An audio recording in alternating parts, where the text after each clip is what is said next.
Hello and welcome to your class of economics. Now today we are going to study a new chapter. We have already studied the first chapter and second chapter, that is the introduction, and second chapter is some basic concepts of macroeconomics. So we have seen different types of goods in that, how the goods are defined. Then we have also seen about the investments, expenditures and all, that what are they. Then we have studied about the flow and stock. So all points have been covered in previous chapters.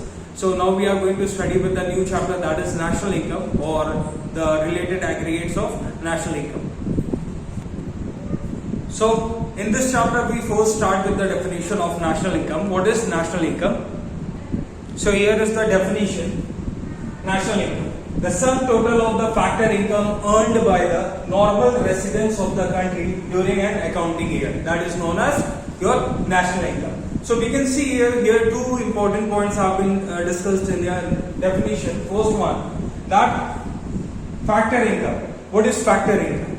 And normal residence. So what does these two means? These two are very important in the estimation of national income. We need to understand what is factor income and what is normal residence.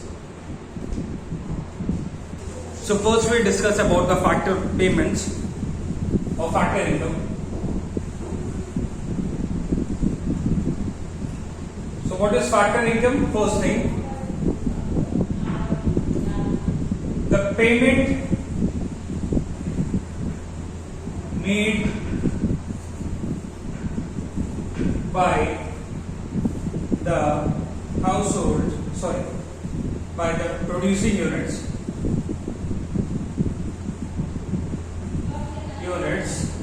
that is firms. Okay, so to the households. Why households? Because they are the owners of the factor services. Okay. So again I will say the definition. The payment made by the producing unit to the households, that is known as factor payment, is called as factor income. So why? For rendering factor services, or you can, in other words, you can say for rendering factor services, factor payment is there. Payment is done by producing unit. So again, factor income. What is factor income? The factor income is the payment made by the producing units. Producing unit means firm. Okay, firm. Whosoever the producers are. Okay. Then to whom? To the households. Households. Why to the household? Because they are the owners of the factor services. Because they only people are there, those who are providing factor services. Okay, like land, labor and capital, they are provided by these people only, by the households, is called factor income. Okay, and you can, in other words, you can say that for rendering factor services, factor payment is there. That is known as factor income, and that is done by the whom? Who does the factor payment? That is producing units, or you can say that the producers, or you can say the firms, those who are using their services for making the goods. Now we will see the classifications of factor income. Classifications of factor income or factor payment.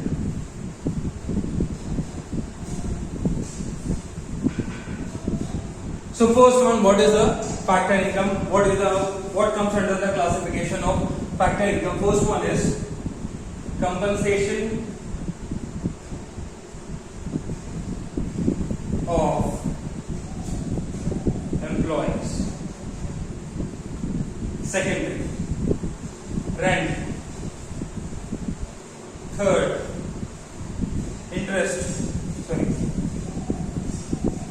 profit, then fourth, interest.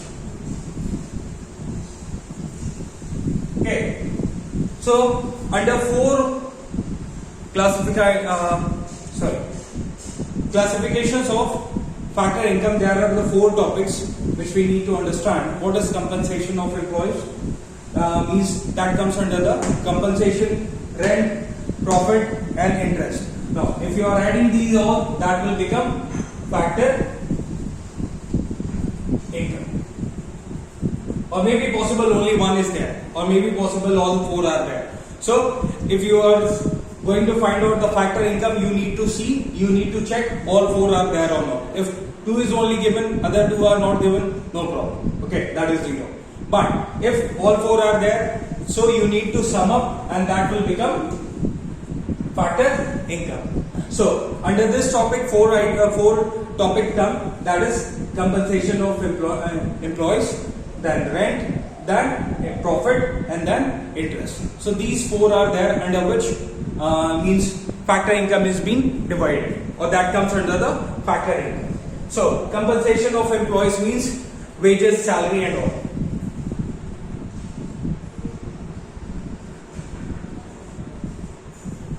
Okay, any type of payment done by the producing unit to the laborers for rendering their factor services, that is known as compensation of employees. So that comes in the form of wages and salaries and etc.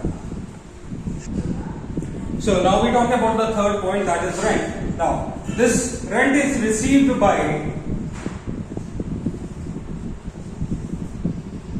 household.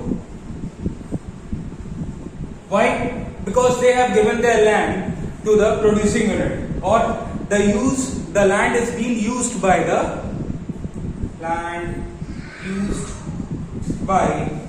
producing unit. So they have given the rent to the household. Now profit. Why profit?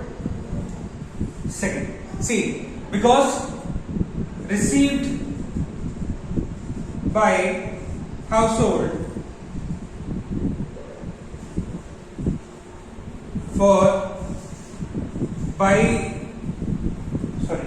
received by the household because the entrepreneurial skill have been used by producing unit. So household's entrepreneurial skill have been used by the producing unit, that is why they are providing them profit. And why interest? Because their capital has been used by the producing units in the business, that is why they are being given interest on their capital.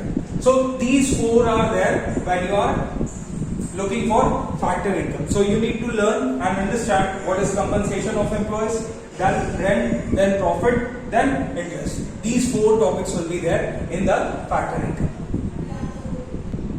Now we move to the another topic, that is factor income and transfer income. So what is factor income and transfer income? So you need to understand, that is very important in this to differentiate between the transfer of income and factor income. See, factor income is received when any factor services have been performed or done. So when you are doing any factor services or you are rendering any kind of service, then only you receive the factor income, or you can say it is earned income.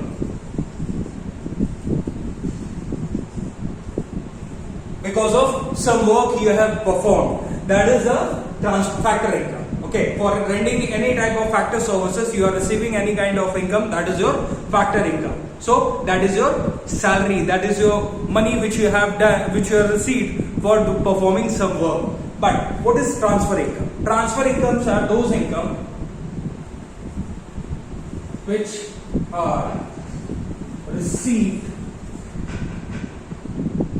as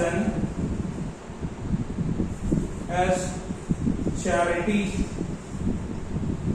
grants, donation, etc. Okay, and these are unearned income. No service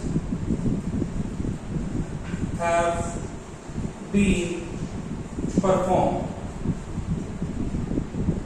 Okay, so see that what is transfer income, which are received as in form of as a charity, grants or donation. Okay, you have not performed any factor services, you have not done any labor work, or you have not done any kind of work. Okay, you are receiving the money as in form of charity, grants or donation. Okay, suppose somebody is gifting you some few amount of money. Okay, that is not your factor income, that is a transfer income. Okay, somebody is coming to your house and giving some money to you like as a gift, so that will be a transfer income, not a factor income.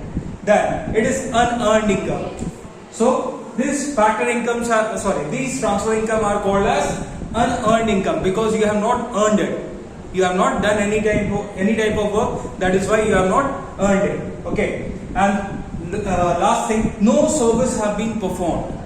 No any kind of work have been performed. So here no work have been done. Here just a transfer of money is there. So this money is called as transfer of money, and this money is not taken in the estimation of national income. So if you are estimating the national income, not taken in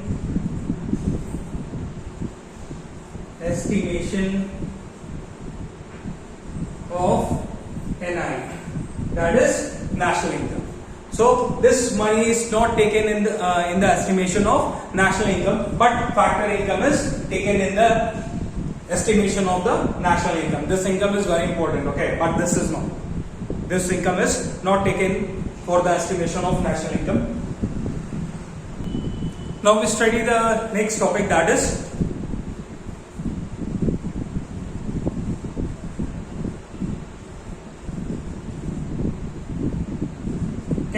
that is normal residents. So people who are called normal residents of the country? So the person who lives for period of 1 year or more, and whose economic, you can say his economic interest lies in the same country. So, normal residents. So, who are called normal residents? The person who has lived in the country for the period of 1 year or more. Okay, those who are living in our country for the period of 1 year, from the means they have already lived in for the 1 year, and again they are living, okay, more than 1 year also. Then they will be called as normal residents, and his economic interest. Okay, what do you mean by economic interest? His living, his fooding, his investments, his expenditures, all are in the same country. Okay, then only his economic interest lies in the same country, means he is purchasing all the things from here only, he is taking all the investments in the same country only. So here he is consuming all the things from the same country only, he is not going outside for the consumption. Okay, so then his economic interest lies in the same country. Then that person, when these 2 points are there, okay, when these two conditions are there, and then these two conditions are fulfilled, then that person will be called as normal residents of the country. So if I give the example of the people living near the border of India and Nepal. So Nepalis coming to India, earning money, and in the evening time going back to Nepal. That is not the normal residents of the country. Okay, they will be not taken as the residents of the country because their economic interest does not lie in the same country, because they are coming here, working, collecting money, going back to Nepal. So their economic interest does not lies in the same country. Okay, their economic interest lies in which country? That is Nepal. So if they are going back to Nepal again and again, then they will be not called as the normal residents of the country. So the person only who will be taken as normal residents, those who are coming in the country and living for the period of 1 year, that is or more, that they will be considered as to be the normal residents of the country. So this is all for today. We'll meet up in next class. Till then, thank you.